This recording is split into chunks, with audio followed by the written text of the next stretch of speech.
This is how to cook a cowboy steak, Shanky style. Yeehaw! What? All right, for this cook, all you're gonna need is a lovely cowboy steak. It's essentially a ribeye on the bone. Beautiful, look at that, Badger. Beast. We need some olive oil, and then we want some SPG rub. Yeah, SPG, it's a classic salt, pepper, garlic. We love that. Obviously, don't forget your matches, some firelighters, some kindling, some hardwood to run, and one of these. All right, so the key thing to cooking a nice tomahawk over live fire is making sure there's a nice gap between the actual meat itself and the flames in the fire surface. I reckon there's about 50 centimeters. Yeah, mate. So we get a drill straight through the bone, and she's nice and secure. All right, mate, let's get it seasoned up. I really like to use a bit of oil just to help any rub stick to the surface of the meat. So oil up the entire joint, and then Badger, help me out here, brother. All right, let's go. So the SPG is a lovely rub for any sort of beef product.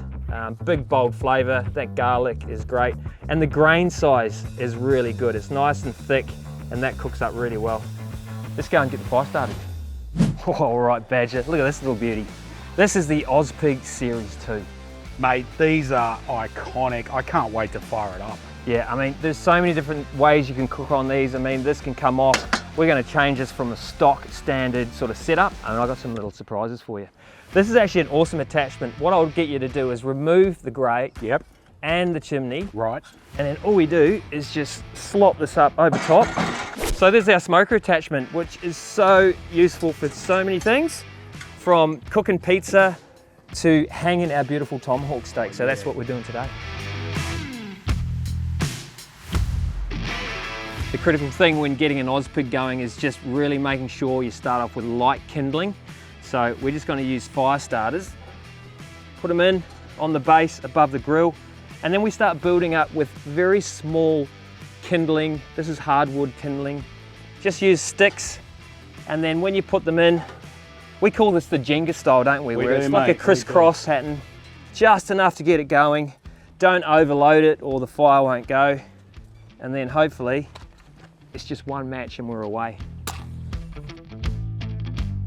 So now that we've got the fire going, all we need to do is put on the chimney, we'll shut up the door, and then we'll leave this bottom fire door just to get oxygen coming through, keep the fire going. But the whole idea is to burn that wood down, get some nice hot coals, and then we're ready to cook the steak. What's really important when cooking with the Ozpig is we've found that if you use too larger sticks and logs, it just chokes the whole fire down and it gets out of control. So you want to add in smaller sticks bit by bit, and that'll keep your fire under control.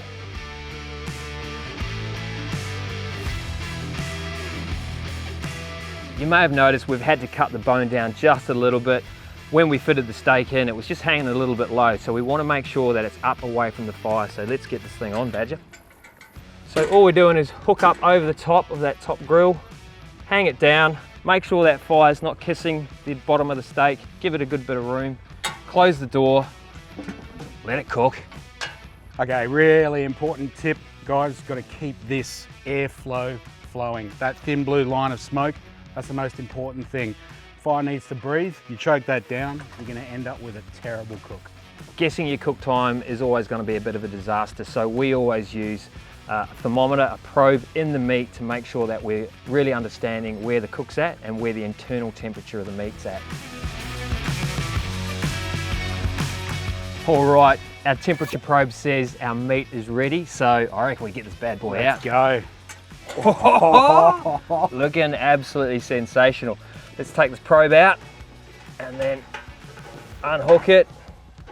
Look at that. All right, let's get this over to the bench. Absolutely beautiful. Let's remove that hook, standing up nicely. The good thing about it is you don't need to let this rest at all because it's just cooked nice and slow. All the juices have locked in. All we need to do now is cut it, mate. Mate, I've spotted my bit already. I bet you have. So we cut it by sliding a knife down against the bone. And believe it or not, this joint's made up of a few separate sections. Firstly, the spinala section, which is super tasty. That'll come off first. And then we get into the eye of the fillet. Look at that colour, Badger, that's beautiful. That's just lightly blushing, pink. Cut off a nice slice for us. Oh, that's perfect size for me. That's perfect for me too. Let's just give it a little bit more love here. Whoa. Righto, I think this looks beautiful. Cheers, mate.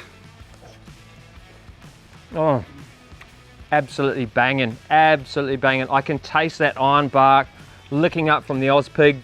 Mate, we nailed that. Mate, I cannot believe that we got that out of that little unit there. Ozpig, I'm sold.